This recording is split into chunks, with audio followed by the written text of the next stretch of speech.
All right, we watch this now. It's a psychopathic teen in a high school that gaslight and mentally abuse everyone around them. Yeah, I mean that's yeah. This was always that's how I would describe it to you.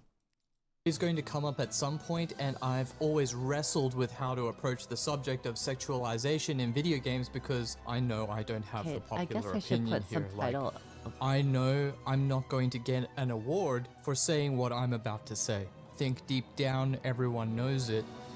Boobs are great. I still think back to the first time I saw Guinevere in Dark Souls. I mean, holy moly, praise the suns. Yeah, that's when I realized that was gonna stands out in Dark Souls, and there's a reason for it. During the DesignWorks interview for Dark Souls, the director Hidetaki Miyazaki said this. Quote, talking of glamour, her breasts have nothing to do with me. They happened without my knowledge. It's all the artist's fault. I think I mentioned earlier, but I always seek a certain refinement in all my designs. Really now? Do you, Miyazaki? Do you? Really? Yes, but the artist has such a the guy who puts in bare feet in every one of his games. Look on his face, I didn't have the heart to stop him. End quote. There's something about the candid nature of Miyazaki's response that makes it seem even more grin-inducing. On the other hand, there are people that don't share this point of view and find these developments disturbing, especially in the context of female characters. It's difficult for me to understand, but I'm going to try to do my best to relay what I have heard on the matter. Doesn't have to be Dark Souls, could be Nikkei Goddess of Victory. I will say, I don't really mind the sexualization of women in games. I just would prefer that I have the same treatment for guys. Like, if I'm gonna see ass and titties for women, I want to see cock and balls for guys. Any of the good Mortal Kombats, Tomb Raider, Bayonetta, Dragon's Crown, I could go on. Dead or Alive, The Witcher, Resident Evil, Street... I actually whoa! Whoa! Whoa! Jesus Christ!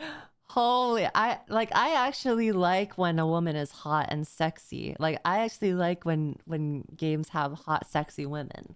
I don't mind that. Honkai Star Rail, Nier Automata, Red Alert 2 and 3, the Metal Gear series, Catherine, great game by the way, Blood Rain, Overwatch, I mean definitely on Reddit, GTA, Red Dead Redemption, and Duke Nukem. Let me know if I missed any. So anyways, my understanding is threefold. The first being that gamers feel misrepresented by the characters they play as, or even compare themselves to those characters and feel shame for not meeting the standard set by Meteor. I mean, duh, you don't have cat ears. The other is that the current state of gaming is nurturing males, in particular in the direction of misogyny, by holding women to unreasonable standards set on screen and then treating them as objects of sexualization or rewards to be possessed. The third is that they just fail to be immersed in the game because it's plainly unrealistic to them. Now, I'm not perfect, and it's not my intent to strawman people, but obviously I'm going to have my bias as any human being does. If you give me a well-reasoned comment or correction, I may even do a follow-up video, but you also have to remember that we don't have the time to dive into the nuance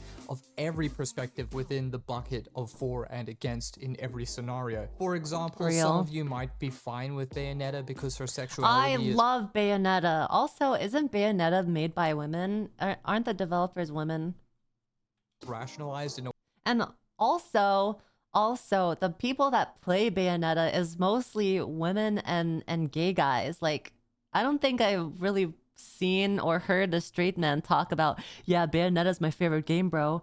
Way that makes sense to you, but maybe you find the scantily clad katana from Mortal Kombat 9 so unreasonably proportioned and clothed that the only possible reasoning is that men find it hot. I mean, it doesn't exactly take a soothsayer to put that one together, but we'll get to that. I first want to tackle physical representation, and I think that this one is generally expressed more so by females. I'm straight and I love that game. I kind of feel the same. I, as a male, struggle to relate to most male video game characters. Most guys that are gamers struggle with this as well. They just don't talk about it. This is going to take a while, but let me cook. I'm doing something here. This is me in my 20s, and then I did many years of gym, and finally I did my first fitness competition in 2018. Oh wow. This is me then. I don't look like this at the moment.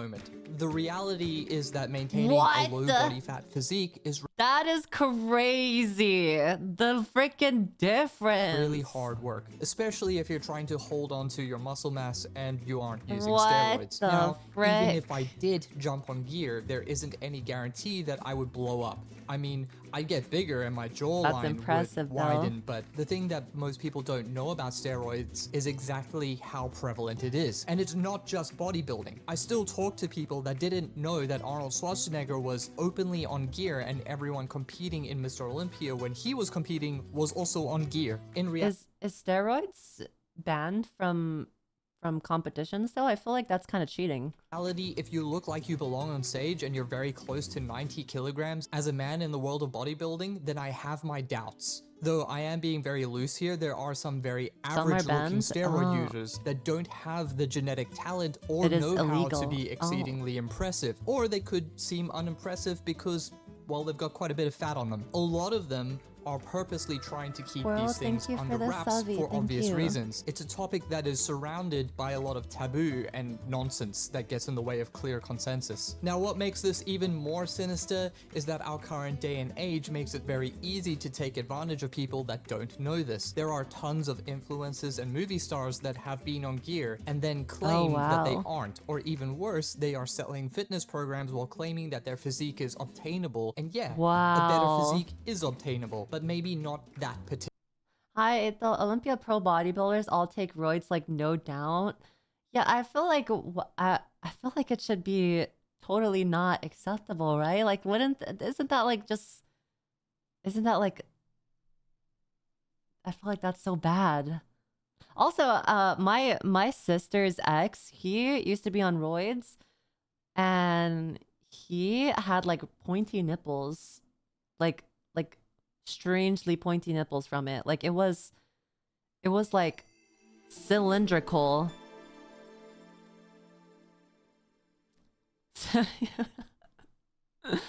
Also, doesn't roids make your pee-pee smaller? One. Liv, where are you going with How this? do you know that? Because we go to the beach often, and one time he took off his shirt, and also, even when he's wearing a shirt, you could see his nipples. So,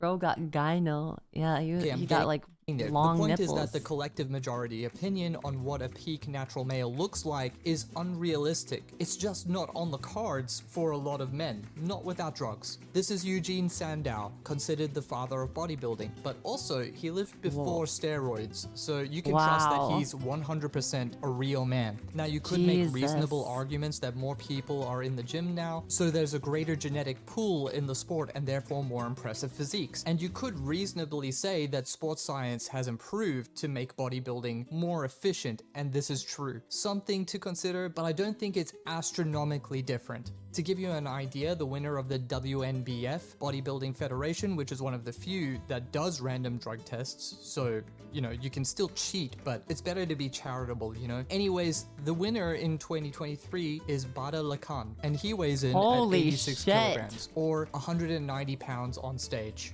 For reference, Arnold Schwarzenegger was 107 kilograms on stage, and Mr. Olympia of Jesus Christ. Well, I'm always curious too. Like, how do you know? Like, what do the judges actually look for when it comes to bodybuilding? First of all, like, what is the ratings? What do they look for? Is it just the way you pose? Is it the how big you can get? Symmetry, mass body fat. Oh. So like if your abs were unsymmetrical, which is like almost virtually impossible to get symmetrical abs, like but if it was symmetrical enough, you would get like really good points in there. Posing and skills. Oh, they test how you lift. They see how you lift. 2021, Big Ramy is 140 kilograms on stage. Broadly speaking, the biggest guy on gear is approaching Yuzu, I have a question. Do you think this is sexy? In my opinion, it is disgusting. Well, I think it's like an art form. I think the reason why they do it is an art form for them. I personally don't think it's too attractive when a guy is like really big. I like when a guy is like toned for sure. Like I think it's like nice if he's toned. I don't like if it's a huge bodybuilder. Like I don't like big shoulders on a guy. I don't know. I like big legs and big butt. That's nice. I don't even mind like a beer belly either. I don't mind if he like is like a dad bod either. I just don't like big shoulders. I don't like big shoulders. Double the muscle mass of the biggest natural bodybuilder. We need to talk about something else as well. The average body fat percentage of an optimal athlete is around 14% in males. Generally speaking, your abs start to really show at around 12%. This is the point where people will start to notice, but high-level bodybuilding requires single-digit figures, around 4% at the most professional level. Here is a barbarian from Dragon's Crown. This character is in single digits of body fat. I don't know of a single professional athlete that stays in single digits all year round because it's so incredibly difficult to maintain and it's simply not beneficial. So let's talk about male characters from a video game. I'm going to choose Soldier 76 from Overwatch. I mean, he's basically the Captain America of the universe, but he's also the average sized male body in the game. This works with Hanzo and Cassidy as well. Here's a side-by-side of Soldier 76 next to Frank Zane, 3-time Mr. Olympia. And yes, he was on gear, but he's also considered the father of aesthetics and competed directly with the likes of Arnold Schwarzenegger. Now, obviously, I will say, even though this is very aesthetic and nice to look at, that it would not be my type of body. There's going to be no perfect perspective here, and we're going to ignore the massive hands and forearms of Overwatch characters, but I measured out Frank Zane's shoulders, waist, and thigh, and then traced them over Soldier 76. What do you know? It's almost like the average Overwatch hero has a very similar frame and musculature to bodybuilders of the golden era. What's crazy to me is that Frank Zane was known for his narrow waist, and even though Frank Zane has the more flattering angle, he still doesn't have Soldier 76 beat. My point here is that the point of reference for many artists when they go to pencil out these peak male physiques starts beyond what is naturally achievable for most men, especially men that are not spending substantial time pursuing these physiques. Now, also to reach that kind of body, or just to even if they weren't on steroids, and to reach a body like that takes years and time and effort and dedication to reach that point. So like they like spent their whole life doing that. You can't just achieve that in 1 year. You got to do that for multiple years. For full disclosure, you can definitely find male characters that fit more realistic ideals. Ethan Winters from Resident Evil and Nathan Drake from the Uncharted series come to mind, but all these guys are classically handsome, and I'm gonna tell you something. You can change your mass, you can get some abs, you can put on some muscle, but the face you got is the face you got, and I ain't got that face. Also, a lot of games that try to appeal to more Eastern standards don't really value muscularity as much as Western cultures, but rather slim, tall figures with more of a focus on aspects like face symmetry, eye size, and fair skin. The takeaway is that there are tons of male video game characters that don't even have naturally or unnaturally achievable physiques. Most of them are nowhere near the average male, and what's scary is that the general population are largely incompetent in discerning this, whether it be from the perspective of a male or a female. In fact, there is no study on this. Literally no one talks about it. For the sake of fairness, what I'm talking about here is applicable to women as well. For example, women retain a higher body fat percentage naturally, and they can't get as low as men without dying. But women generally have their abs show at a higher body fat percentage. Here is an example of a bikini pro. What's important to note is 1, her physique is very impressive. I believe she's a natural athlete, but there are no guarantees. What I can tell you is that one thing is real. Boobs are mostly fat, and you need to lose fat to show definition. You don't get to choose where fat comes off of your body. All this to say that if you drop body fat for definition as a woman, your boobs are going to diminish substantially. Compare this to Miss Olympia win. So if I exercise, my boobs will get even smaller. Is that what he's saying? Oh no. Maureen Blanquisco, who appears to have not lost any mass in the ordeal. For those that can't do simple addition, breast implants are extremely I have prominent to and bulk. sought I have after. to. And I have like to bulk. steroids, by the way, a lot of bikini pros do use performance enhancers, but we're not getting into that now. But like steroids, it's more than you think. I mean, I sort of feel like people know in the back of their minds, they just prefer not to address it since, you know, it's harder to hide and they like it. Society approves. Anyways, if you're a female, you can pick one. Boobs or definition. And if that's not acceptable, then you're going to have to go under the knife. Female video game characters seem That's to have it all true. without any of the compromises. And by the way, Zarya and Junker Queen are on gear. Sorry, not sorry. Women don't produce enough testosterone to Holy get that moly, big without this help. is the gameplay of And then there's Abby Mike. from The Last of Us Part 2, who as far as I can tell is the only person in the apocalypse that has access to PEDs, a rigid training regime, and ample protein to sustain that otherworldly muscle mass. Is that the primary driver Syndra? for muscle growth is free testosterone, and comparing the high end of testosterone in women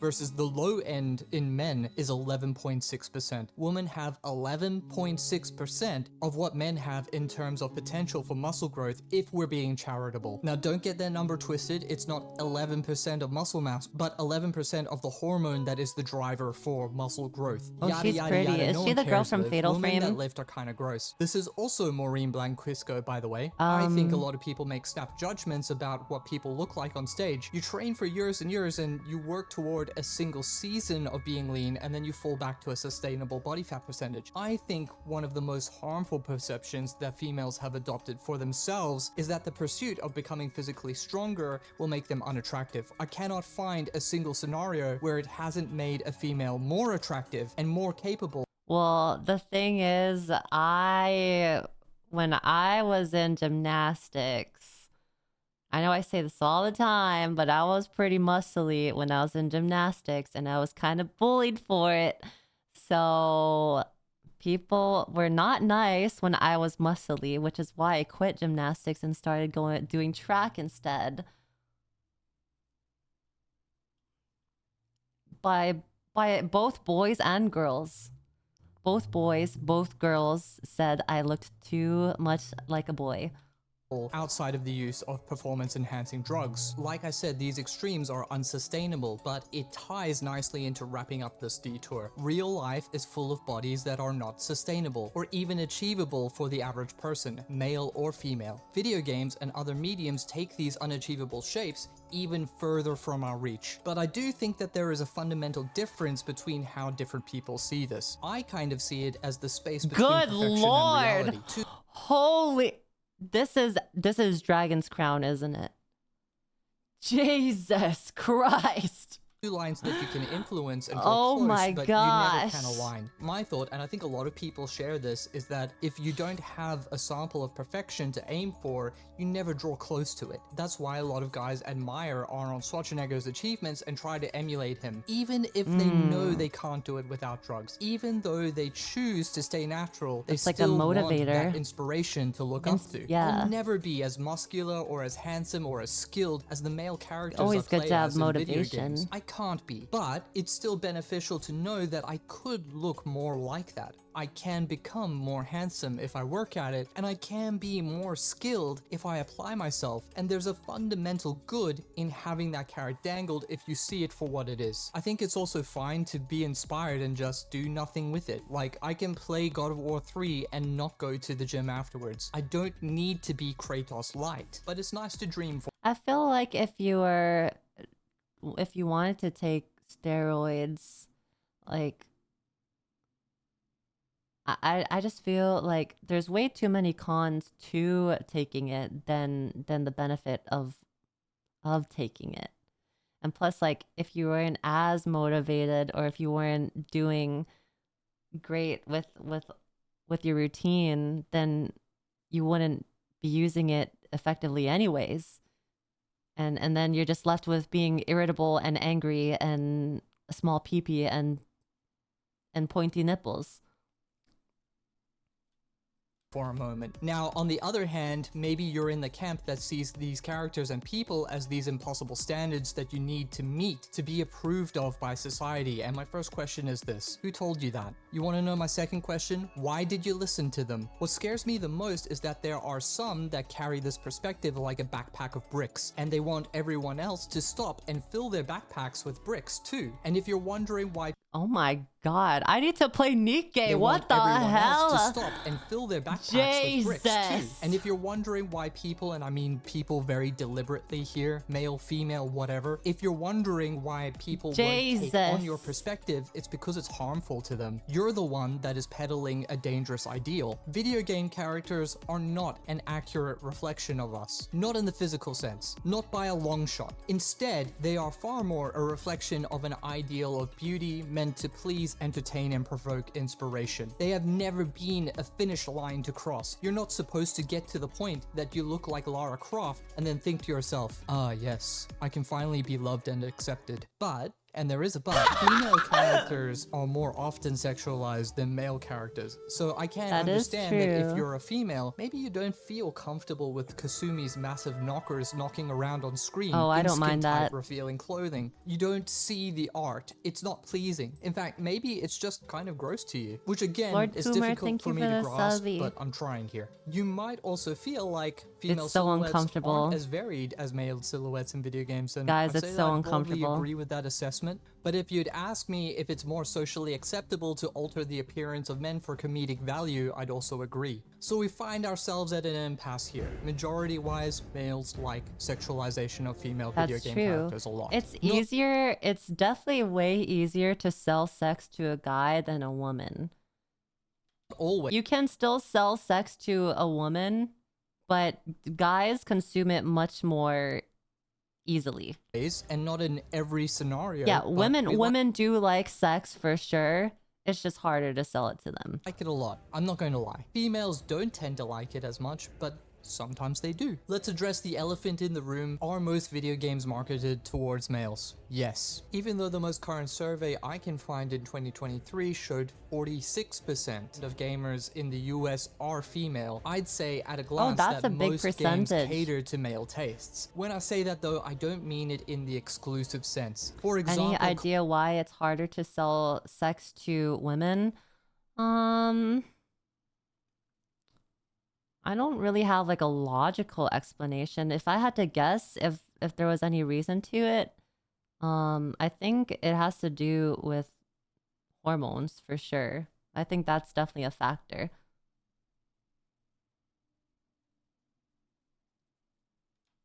And also men in the statistical sense, for example, if you use Tinder, right? Like if you're a Tinder user, more men are on the app of Tinder than there are women. And sometimes when men cycle through the app of Tinder, sometimes they end up cycling through the same women twice over, because women just don't care as much as men do for lust or sex. Duty generally appeals more to males, but if you take a look on Twitch, you're going to see that there are tons of females playing the game. Anyways, a bit of lore here. During the 80s, video games moved from the electronics section of stores to the toy section, and because toys were separated into male and female, video game consoles were placed in the boys section. This is one theory behind the gender skew in marketing. Furthermore, only 3% of people working in video games were female in the 80s. I personally worked in the video game industry in 2007 as a quality assurance tester for Orin Developments, the guys that made the RTS Dark Reign. Yeah, I know you don't remember. My experience was that the video game industry is not highly paid and extremely volatile. And yeah, I know a QA tester is kind of bottom of the barrel, but I also know what the programmers were earning, and it wasn't great. I still remember sleeping under my desk and having to wait until midnight to test a build that had to be approved by the start of the next workday. The truth is that video games weren't born as this extremely lucrative endeavor. I wanted to compliment your Christmas moth colors. Thank you, They suit your model incredibly well, and the eyes are very cute. Thank you. Yuzu love. I'm glad you guys like it. Is huge now, and I'd hope that the value of workers has gone up. But my point is that many people that got into careers in video games back in the day were passionate people that were largely going against the norm of the time. It was never cool to be into video games. That is there so are even records true. of some game devs leaving their names off of the credits of their games as to not affect their— It's like the same thing of being ashamed of liking anime or K-pop and or just games in general. Like back in the day, people were kind of rude to others who showed interest in stuff like that. But now it's so normalized, and most a lot of people like that it's not really an issue anymore. Their day job. Hideo Kojima told his friends he worked in finance when he started working at Konami. It was often Wait, kind of based what? told his friends he worked in finance when he started He was so ashamed that he lied about working in finance. working at Konami. It was often met with The disapproval guy who from made family and Metal friends Gear. and seen as frivolous. The view would change over time, but my point is that it wasn't a desirable career for anyone that didn't really want it. Am I saying that women wouldn't have what it takes to work in video games back in the day? No, but I think that there was a high level of risk, male or female, and I think even as a guy, I'm not confident that I would want to take up a high-risk, low-paying career for personal fulfillment if I had other options, or if I could find that personal fulfillment somewhere else. When I took a human studies class, we did go over a couple of research papers and articles about how guys are more likely to take risks than women. So women definitely prefer the safer option. So that might also be another reason. Not using this as a catch-all for why females didn't really engage with the video game industry. I just wanted to illustrate the mindset of the time and give it a frame. I think it's pretty common to look at the numbers on the page and say, oh, women aren't doing this thing as much as men. That's bad. Maybe it could have been better. Maybe it should have been better. But while we're balancing out genders in every career, we should probably help out sewage disposal. As you can see, gaming is doing way better than the sewage sector, with 24% of developers being female in 2019, in comparison to only 4.5% of sewage disposal workers being female in 2023. Moving on, the next question is, why is it that only 24% of game developers are female? Why isn't it closer to 50% like the stat for gamers? Well, I think it's because they don't want to be. A lot of people online would like to assert that we have nurtured women away from video games, that the hobby has been gatekept by males, and that careers have been denied, and therefore they're— Well, I think it's also because I mean, this part of that also kind of holds true, but I think that because back in the day, there wasn't as many girl gamers as there is now. So I feel like because now there is a lot more women gamers, I think in the future we will have more women game developers, equal to about 50% of the game developers, because starting from now, there is more incentive for women to be wanting to make games versus back in the day, they didn't want to play games as much as guys did. So there was, so there's obviously going to be more guys making games nowadays. You know what I mean? But like in the future, there'll definitely be a rise in women making games because now women do like games. Aren't more video games targeted at females. I do think there has been gatekeeping. Sure. I mean, I know Blizzard has been in the news for its frat boy culture. Oh my god. I was just thinking about that. I was just thinking about Blizzard too. Oh my gosh. Even when I didn't want to Blizzard say hired it though. Jen O'Neill as co-leader of the company, she soon stepped down from the role because she realized that she was there as a token gesture for solving the current lawsuits. You can also throw Riot and Ubisoft in there too. I'm not here to argue that racism and sexism doesn't exist and that it doesn't need to be rooted out where it's found. But there is something that the gatekeeping narrative doesn't account for. See this game? This is Bright Memory Infinite. It's a first-person shooter with awesome action combat set in China. It only runs for 2 hours, but what's remarkable about it is that it is made by a solo male developer. You don't know this game? Okay, have you heard of Minecraft? Developed in 2009 by a solo male developer, Marcus Persson. These are only two, but... Wait, Minecraft was made by one dev originally? Stardew Valley, Cave Story, Turbo Overkill, That is crazy. That is insane to me. Roller Coaster Tycoon, Choo Choo Charles, Mechs vs Kaiju's, Getting Over It. The list goes on. The one thing that all these games have in common is that they are created by solo male Minecraft developers. is so There's no successful. gatekeeping in solo development. I mean, it would be pretty difficult to create a sexist or racist environment in a company where you are the CEO and the only employee. So then Wait, wait. where are the games made by female solo developers? I think like he's making a point for sure, and you know, there's definitely probably some truth in it, which I might need to rewatch this segment, but I think there's more guy developers because they've definitely been playing games way longer than women have, so there's less incentive for women to make games. Well, they do exist, but they are few and far between. The Ranch of Rivershine is one. I found 2 others, but one was for mobile only and the other was still in development. I wish them the best of luck. The point is that when our general population is left to their own devices, the people that really want to make video games and have the drive to make them successful are males. Again, I don't want to throw shade at the few female solo developers here. Can women do it? Absolutely. But most of them don't seem to want to do it enough to make a dent in the comparison. Researching this video took me about 5 minutes to find the games made by male solo devs. By comparison, it took me over an hour of combing the internet to find the one female solo dev. There's still the indie hobbyist development scene, people who literally just teach themselves how to make games, still overwhelmingly male. What this missing is the fact that women are actively discriminated against, or very at least ignored in math, science, and computer classes from the get-go. That is also playing a part for sure, yeah. There must be more successful to solo female game devs.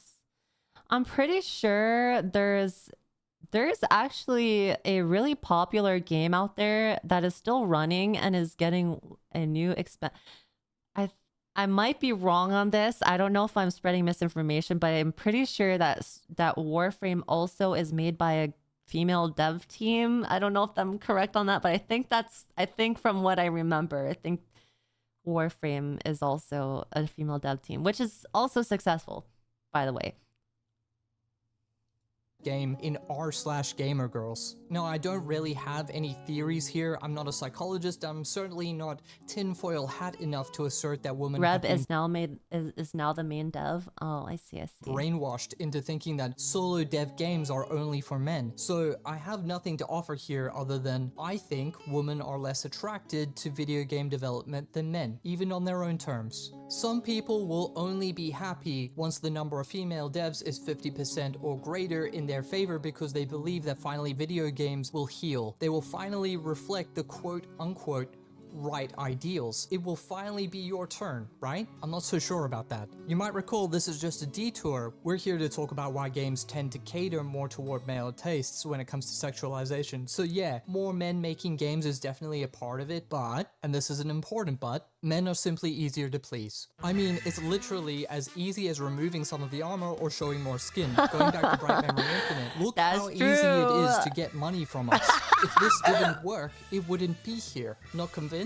What was the biggest marketing point for Resident Evil Village? I'll give you 2 hints. This is a horror game. Lady Dimitrescu is barely in the game. Also, I thought that people were tripping when they found her really attractive, but you know, then she picked me up and strung me up, and it was like my world changed. I was so confused on whether I should run away or spend forever in her chambers. Moving on, why was Megan Fox dressed like this in the Diablo? That's what Megan Fox looks like now? Oh no.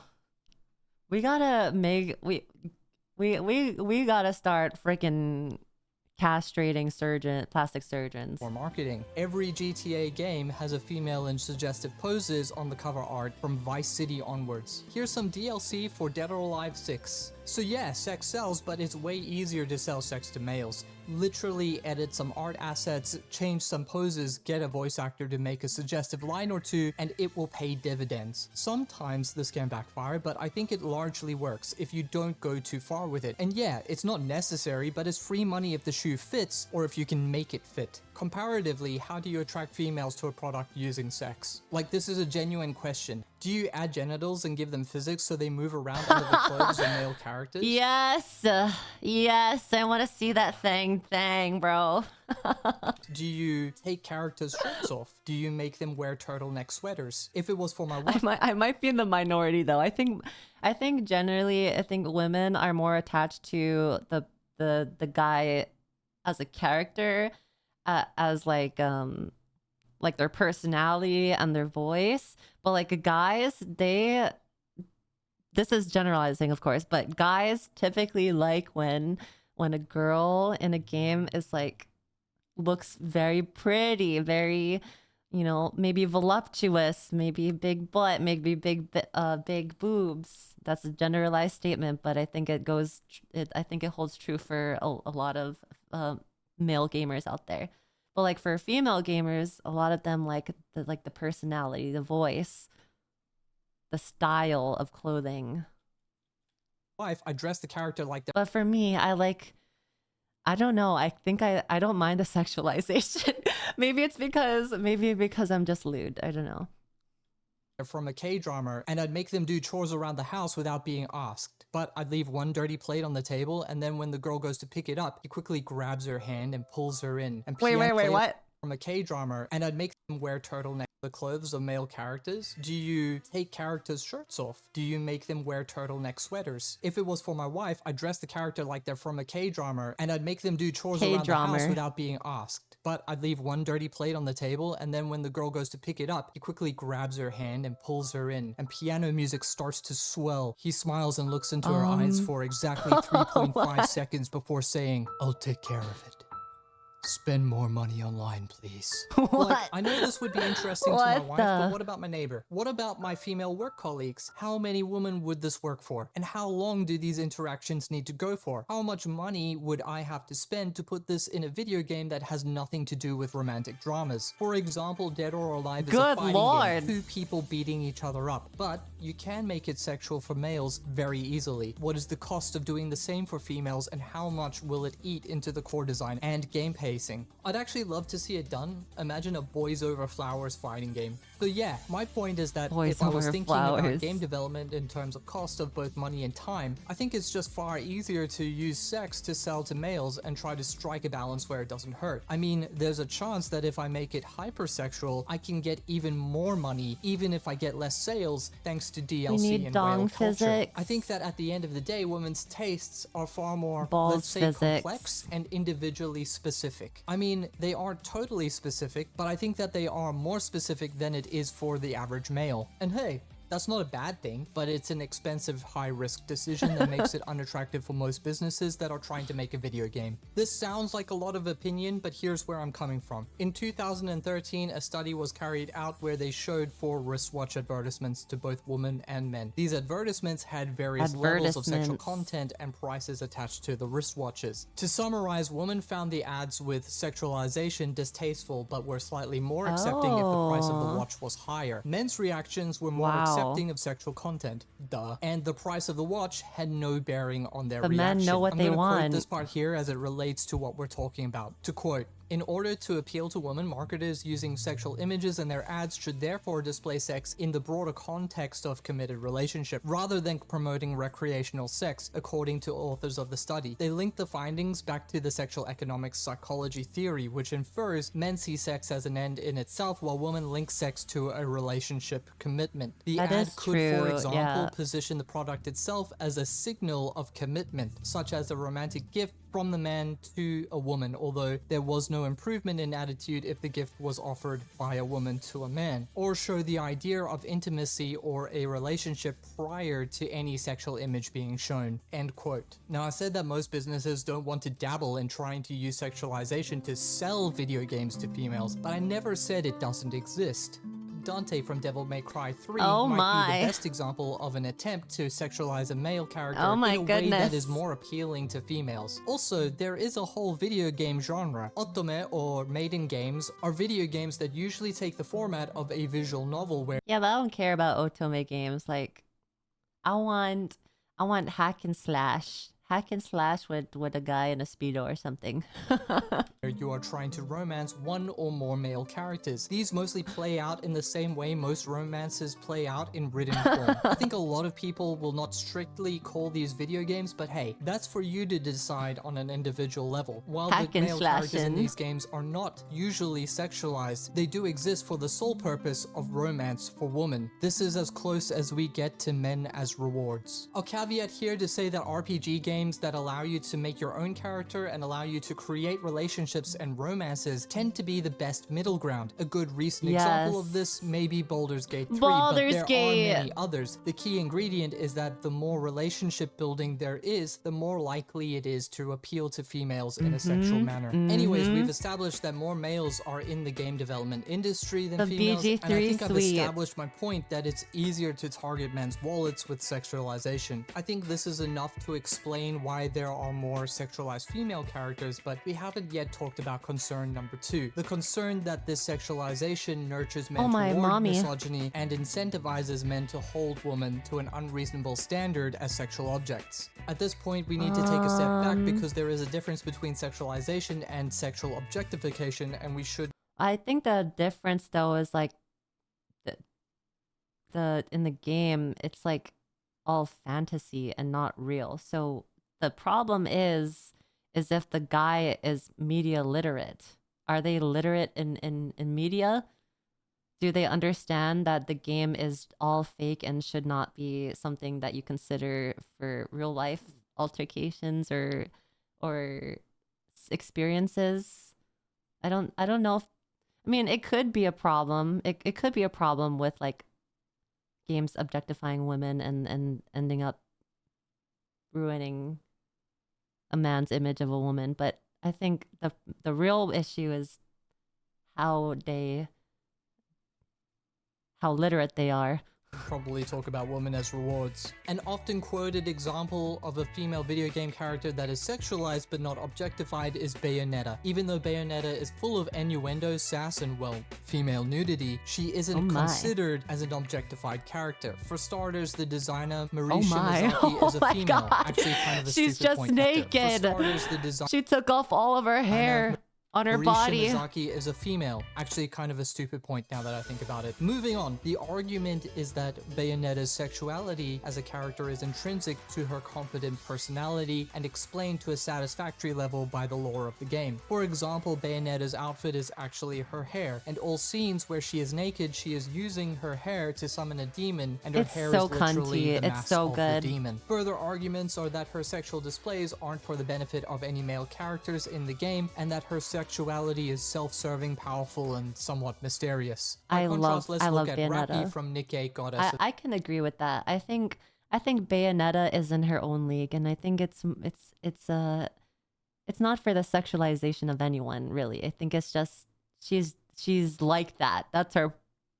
That's her style. That's her vibe. The victory. This goes for all the Nikkei characters in game. All of them are female. So we can see Rappy sort of has a military uniform and some guns, so you can surmise she's a soldier. But the stockings and the skirt that reveals her peach every time she turns around have no context to the story of Nikkei or Rappy's personality. In fact, her attire is totally at odds with her straight-laced personality and affinity for order. This would be a case where a video game character would be considered sexually affinity for order. Look at the wrinkles on the suit, on wow, the detail. Oh my goodness. And she's not just like skinny, she's like thick. She's a thick girl.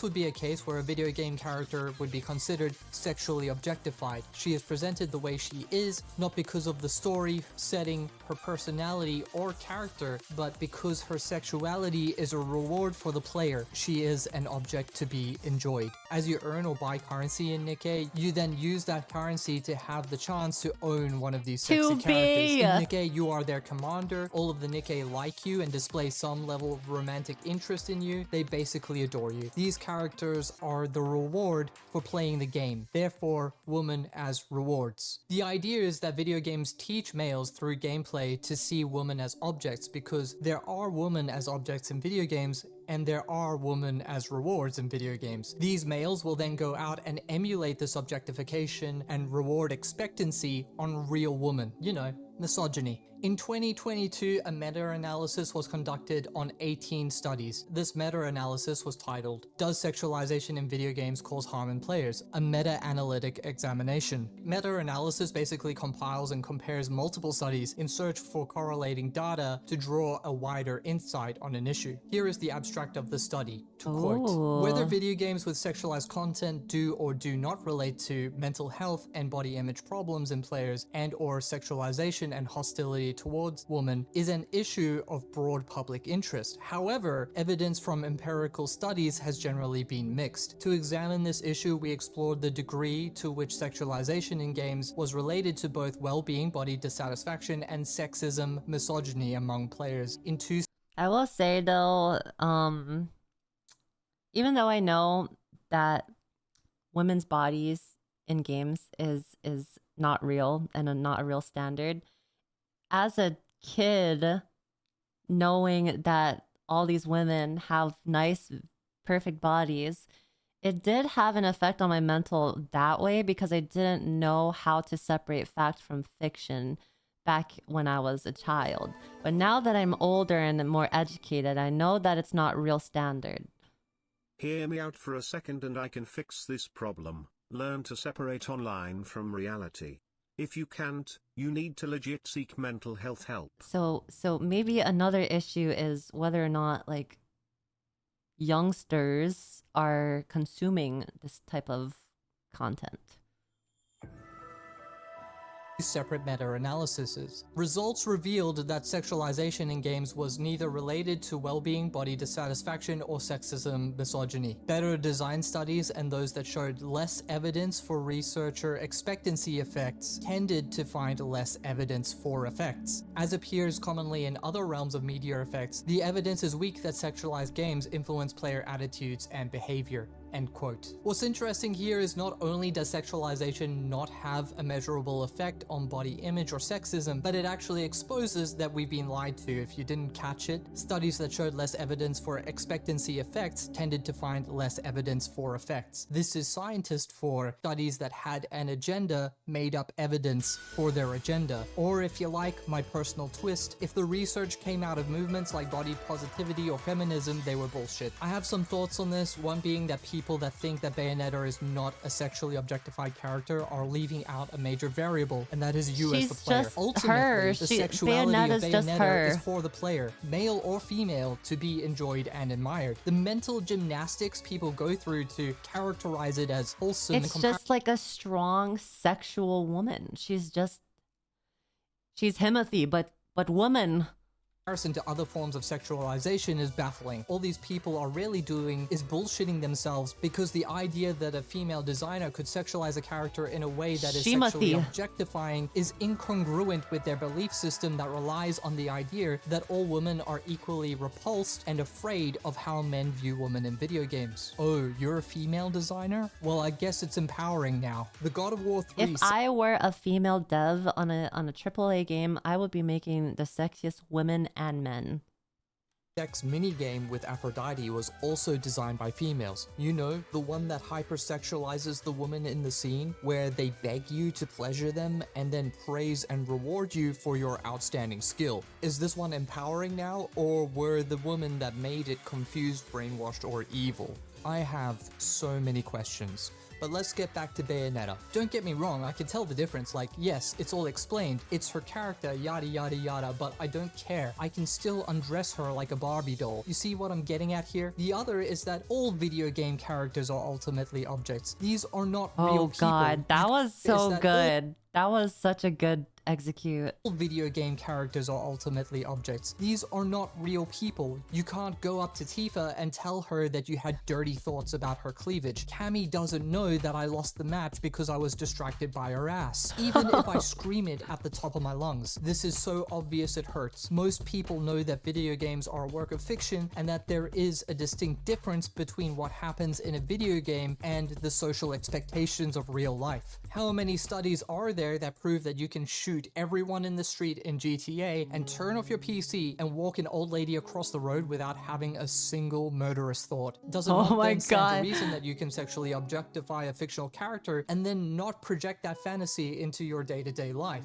Doesn't it then click that you can sexually objectify a character in a work of fiction without it turning to sexual arousal and then acting on it? These are easy questions to answer, but I don't think anyone was truly listening, which I find pathetic. I think the great tragedy here isn't that males making video games are creating misogynists, but that there are a loud minority of people that don't understand how the average male even perceives sexuality, which is kind of funny because it's really simple, but they still manage to miss the part where we're generally not animals. Kind of sexist now that you think about it. Now, all this does nothing to address that a great deal of females feel put off by cheap sexualization in video games. This is understandable, but we can refer back to the wristwatch study for that. This is going to address concern number 3, that being that sexualization is distracting and breaks immersion. In fact, I can give an example of when I found the sexualization of a female character in a video game a little weird. I recently did a review on Red Alert 2, which is a great game. They had Carrie Werer acting as Tanya, who is supposed to basically be the military version of Lara Croft. Her in-game voice lines are pretty gun-ho and, well, she sounds like a 90s action hero. In the acted scenes, though, she was just annoyed the whole time. Not action hero annoyed, like Karen annoyed. That was confusing enough, but what was really off-putting to me was when she suddenly fancies you at the end of the game and wants to go on a date. In the scene, she suddenly reveals her sexy black dress beneath her coat. Now, this isn't upsetting to me, like, I don't really care, but because of the contrived romance and the split personalities, she definitely came across as a weak and unconvincing character to me. Again, I'm not bothered by it, and I think that there are a lot of females that really don't care about it either, but I do feel like it would have improved the game if they paid more attention to her character and didn't muddy it by shoehorning surprise romance. I'd go a step further. Yeah. It would have made more sense if Tanya had a sex scene with a random soldier. Think Private Dizzy from Starship Troopers, and we're getting close to what I believe players would expect Tanya to be like. But honestly, I could have just done with something more simple, like, I don't know, we drink beers together or something. I don't know. I don't drink beer, but it still fits better. Anyways, scenarios like this are more prevalent in the eyes of females. I'm often going to gloss over the scenarios where the boob jiggle physics doesn't make sense, or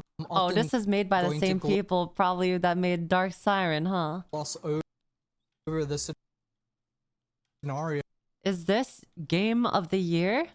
Where the boob jiggle physics doesn't make sense, or the moments when the female character doesn't act like a female character, because ultimately it's pleasing to me that they do that. So what is someone to do here where they feel like they're the minority? Where they feel like they would like a video game if it wasn't for that one thing? If you could just flip a switch and make the sexualization more nuanced or more in line with your interests? Well, I'll tell you how to piss off everyone and look like a clown. Start advocating that developers retcon and purge their current IPs and fan bases. This is one of the most insane things I've seen in our modern era, and I think a lot of it is built on the false narrative that video games breed sexism. But let's move on because I think there's smarter options. The smart narrative that insane things. I think the idea of like making very pretty and currently existing pretty and I've seen in our modern era. Can't piss off everyone and look like a clown. Start advocating characters to make them less appealing would definitely not work. Developers retcon and purge their current IPs and fan bases. This is one of the most insane things I've seen in our modern era, and I think a lot of it is built on the false narrative that video games breed sexism. But let's move on because there's smarter options.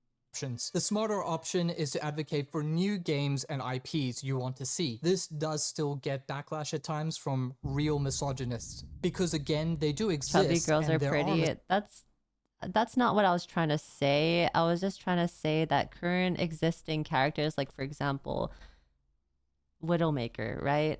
If you made Widowmaker now start to look like this, right?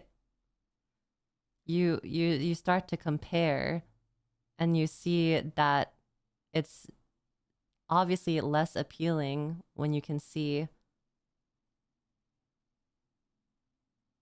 you know, it's why would you change Widowmaker just to appeal to a small loud voice? It wasn't designed to be like that.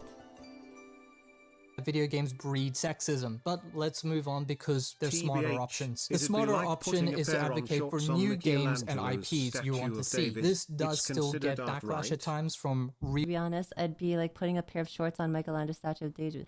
It's like if you want to appeal to the loud minority, then just make a new character instead of trying to change the current character. real misogyny. Because like everyone's designed to be a certain way. Don't like retcon it to be different just to appeal to someone that's just very loud. Because again, they do exist, and there are misogynists that play video games. Now, while this is smarter, I don't think it quite works, and once again, I'm going to make an appeal to common sense here. If 46% of gamers are female in the US, and we can extrapolate that to the entire Western audience, and let's assume that they reach some sort of consensus on how they want games to change, then those games would already exist to fill the demand. This leads me to believe one of two things, and it's likely a mixture of them. The first is that only Omega level nerds even talk about these issues, and the broad population of gamers just consume games and don't care about the quality of the content or the future projection of the hobby. There is no consensus, and there aren't enough female gamers that care enough about it to want the change. This is the simple explanation. The second is that maybe there aren't as many female gamers as we think there are playing games as a hobby. Think about this. You can make money by playing video games, or at least That's there's true. a chance to make money by playing video games by streaming over on sites like Twitch. That's How many of you true. work a job you don't want to work, but the pay is good? And I will say women do like sexy characters. Like, I mean, obviously not all women will enjoy the sexualization of a female character.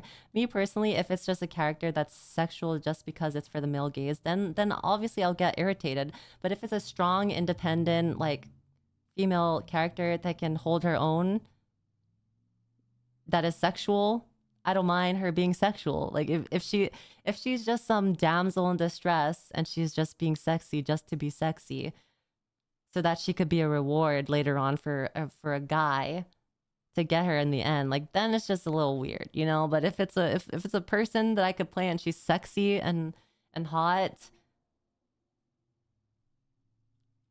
Good, or it I'm enables gonna play the fuck out of her. you to live a lifestyle you Like, enjoy. Also, when I play MMOs, To be honest, I'd hope that women seeing these ladies wouldn't determine that they need to be this hot, but instead that they need to kick my ass. Yep. true. When I play MMOs, I'm usually creating a character in the skimpiest clothing possible because I want to look the sexiest I can possibly be. So I'm making sexy characters, and the characters are women that I'm making sexy. And sometimes I will change. I will buy like a Fantasia, like in Final Fantasy 14. I will change to a male bunny boy and then make him wear skimpy shit too. I will literally make anyone wear skimpy shit. So then is it not possible that there are a percentage of both males and females that earn a living playing video games online, but are Like, not games don't have to be realistic. Nothing has to be realistic. It's games for a reason. They're supposed to be fantasy. They're supposed to be fiction. Not everything needs to be realistic and be the same and monotonous and cater to every single person. You can have one sexy character and that be it, okay? interested in the landscape of gaming at all. In fact, maybe they never want things to change because their popularity is tied to a specific game. Now, out of males and females, and considering what we've just learned about the tastes of males, which sex do you think is more likely to be able to leverage playing video games as a business without caring that Oh much about my, video is this the games? site where you like hire girl gamers to play with you? Is that the site? Oh my Leverage god. playing video games as a business without caring that much about video games. For a case study, let's consider Amaranth, who is the Thank top you, female streamer on Insom. Twitch. Thank Now, you. to be fair, she doesn't usually play video games, but she did play quite a bit of Diablo 4 while the game was relevant. However, we can surmise that Amaranth doesn't really love video games, and she has gone on record stating that her true passion is animal rescue. Here's her words in an interview in 2021. To quote, "My passion at the end of the day is animals, and I want to do an animal rescue using my platforms. But right now, we're just I am saving not money, stepping milking aside. it while it's good." No. End quote. Now, there's another layer to I am this. not You know turd- it, I I'm know not it, moving. Everyone knows it. Amaranth's I'm main not business, moving. or a large source of her business, comes from selling her porn content online in the form of OnlyFans. It's against terms of service to have adult content linked on Twitch, but it's common practice for streamers like Amaranth to link to a site that contains links that go directly to their adult content. the And obviously, hell? many female streamers that use Twitch and the gaming community as a street corner from which they can peddle pornography. Now, I cannot speak on behalf of Amaranth, but if you were to ask her if she played a lot of Diablo 4, she would probably say yes. If you asked her if she played Diablo 4 on stream because she loves gaming, I'm not sure what answer you'd get, but I suspect that the honest answer is that she enjoys the money she is receiving. Don't blame Amaranth or any of these girls, by the way. First, they wouldn't be doing it if men didn't keep buying it, and second, Twitch is well aware of what is happening and they have decided not to alter the TOS to stop it. Now, obviously, this behavior is a spectrum, and I'm using Amaranth as an example, but she's not really the target here. The female streamers that I'm thinking of are lower down, the ones that aren't really taking risks. They kind of just play League of Legends and generally keep things above board. Maybe they have a discount code to Rogue Energy or something, maybe a cheeky cosplay here or there where they felt they looked cute, and their dominantly male community nods along and says, yes, very cute. You should do another one. Here's Very my cute. question. If Twitch turned around tomorrow yes. and said, Twitch will only have video game streaming, Twitch will no longer be a platform you can earn money on, you can't embed links, and the moment What? you try to verbally or otherwise advertise Then it would anything die, and other then than the everyone would video go to game you're YouTube. playing, you will be banned for 8 hours. How many streamers, male or female, would stream? I obviously don't know the answer, but I think it's going to be something similar to the ratio of male to female solo devs. I think most people would leave, and there would be mostly guys that are really passionate about sharing video games and a handful of females. But I generally think that the cut would be more severe for females. Let me know what your prediction would be in the comments. What I'm getting at here is that nowadays there are incentives to play video games beyond the personal enjoyment of playing video games. I suspect that of the 46% of female gamers, there is a percentage that are actually closer on the spectrum to businesswomen. Now, just to be clear, I'm not excluding that it's also true for males, but I suspect that number to be lower as a percentage due to findings in video game addiction studies that conclude that males distinctly feel more rewarded when playing video games that involve territory control. I know that's very Territory specific, control. but think it through. A lot of video games boil down to territory control or an allegory of it.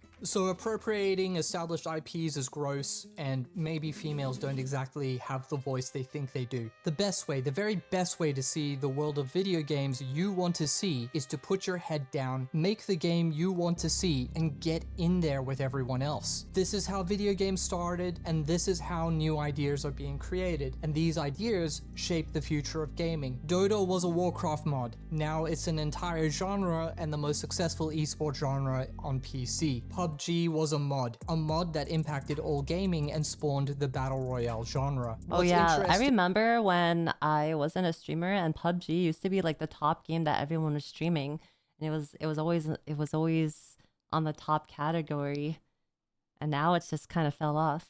thing is that most new genres and new ways of engaging with video games are not top-down. The commercial gaming industry doesn't necessarily govern the direction of gaming because changing direction is expensive and risky. The commercial gaming industry's aim is to preserve the status quo and maximize profits within that framework. It's gamers, be that male or female, that set the direction when they invest in game creation. Yeah, like if you're a game dev and you know your audience, right? And you know they like a specific genre of or style of people in your in games, why would you appeal to a loud minority versus the general public, like the general like majority of what the players usually go for and want in a game? You know, why would you go against the grain?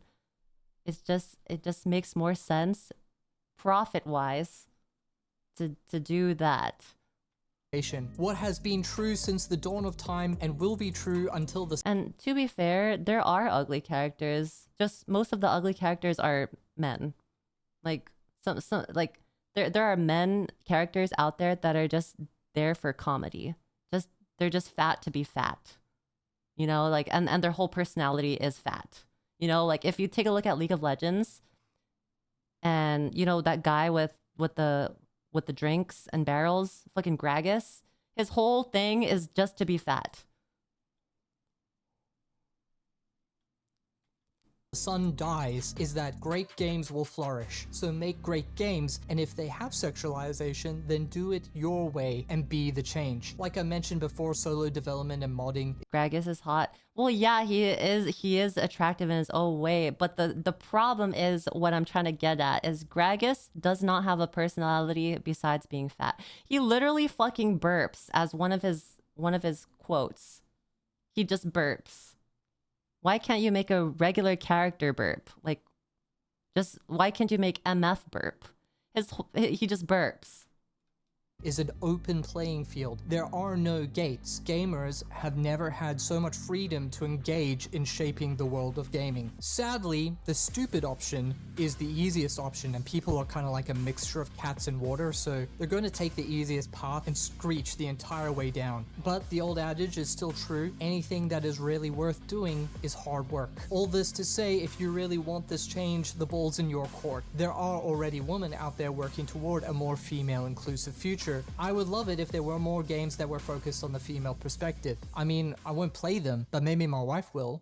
That would be nice. We're drawing to a close here, and it really has been a journey writing this. I mean, I always suspected that things like feminist frequency and co were bullshit, but it's crazy to me that our best study on the topic is largely ignored because it doesn't fit the narrative of our time. I feel equal parts vindicated and angry, and I think I'm justified in feeling this way too. For so many years, there has been this sexist movement that has infiltrated our general populace and demanded that I feel shame for something that has never had a negative bearing on my personal life as a married man. Not claiming that there aren't damaged people that cannot interface with fiction, but most people aren't like that. I think people tend to try to focus on how they're different more than how they are the same. Men and women are not different species. We are far more the same than different. There are differences.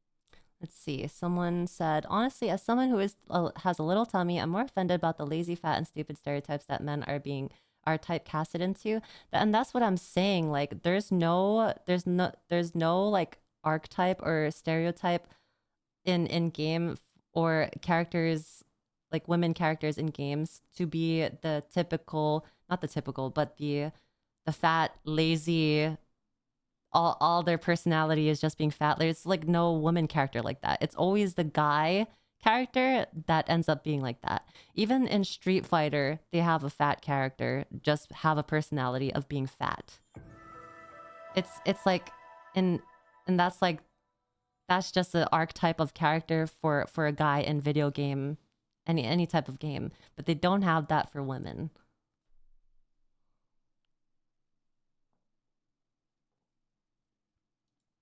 And we've been explaining them, but anytime there is a behavior that is difficult to understand, because who wants to see that? Well, I'm just stating some things out there, you know. Except it's far easier easier to denounce the behavior than try to understand it. I see this Wouldn't as a game company be crucified as if there was? I guess so. I mean, I guess there would be kind of backlash, but then like you would still have the same argument of why is there guys that is like that and no girls like that, you know? Then we would have to take the subject to why is there guy characters like that? as a modern plague in our thinking. I want to recognize that I understand that there is a deficiency in video games aimed toward female tastes, especially in the realm of sexualization where it's financially beneficial to target males. Now, I know that I'm a male, so perhaps my train of thought sounds self-serving. Okay, so then why are so many female streamers self-selecting to sell lewd photos of themselves? Men don't really care, no. Well, we just had, like, for example, we just had someone in chat say they're personally offended by like having that archetype or stereotype, because it's say like the generalization in game of a fat character is to just be fat and that's their personality. So that's the problem. So that there is the problem, because games are just picturing fat guys as just being their punchline. So guys, I think guys do care. I think guys who have that body type do care. Don't strain yourself. The reason is that they have reached the same conclusion I have, and there is nothing quite as beautiful as when people agree with you by demonstrating it with their actions. Note that OnlyFans is almost exclusively a female domain and voluntary. In case we didn't have enough evidence that it's not lucrative to target female tastes, another example just jumps out of the bushes. Once we remove the incentive of pay, job security, and lifestyle, and we remove gatekeeping, sexism, and racism, if we focus on those scenarios where passion and obsession are the primary driver for game creation, there isn't a lot of evidence to say that females as a cohort want to express female sexualization or even make video games at all. This stands in stark contrast to the accounts of game developers in if I don't like it, I won't play it. Fiercely pursued game creation, risking their finances and relationships in hope of personal fulfillment. If there is a desire to see the video game sexualization landscape change, I can only surmise that more female devs need to take risks, at least to the same degree males have demonstrated. While I understand that female sexualization and objectification in video games makes females uncomfortable, I think this is fine. Reading female-targeted erotica or romances make my stomach churn with the misrepresentation of males, but I will never call for it to change because I can choose not to engage with it. Or I can say it this way, I don't see a problem with a piece of media or work of art making people uncomfortable if it has an audience that enjoy it. What? Media or work of art making people uncomfortable if it has an audience that enjoy it, following that it is benign or has a positive influence on society. Sexualization in video games is going nowhere. Sexuality is so intrinsically part of the human experience that it can't be ignored entirely, and it shouldn't be. It should be embraced in a healthy way, without fake science. My hope moving forward is that game developers will work towards making more granular forms of self-censorship. Maybe you can toggle breast reduction on or off, or something like that, for example. I guess that's true, I think more importantly, it would be great if there were more targeted... I think one thing that I don't like about the like women in games is the breasts move a lot. I think if anything, if I had to choose one thing to change, is stop making the breast move too much. Like, that shit hurts. If your boobs are moving a lot, and I don't even have big boobs. If I'm running without a sports bra and my boobs jiggle, that shit hurts. Options for females, rather than the current push for more androgynous designs that successfully offend no one, but my also model's boobs doesn't even move that much, okay? It doesn't even move that much. No one likes them outside of political causes. I want to make this really clear. I want more games that would make me feel uncomfortable as a male, but you stay away from Chun-Li's thighs, you hear me? I don't think it's reasonable to expect praise for appropriation. Anyways, I hope this video was enlightening or interesting. I know this is divisive, so please keep it civil in the comments. Thanks for watching, and I'll catch you next time. Well, shit. That was a really good video. I like that. See, I wanted to watch this with you guys. I only watched like the first couple minutes of it, but I did want to watch it with you guys because I thought it brought up a good point, and I liked the idea of talking with you guys about it. Um, it wasn't meant for us to argue with each other. It was meant for us to have a civil discussion about things like this in video games because we are gamers and we all consume content like this, and we are arguably degenerate and coomers to a fault. And I think it was still a good thing to think about.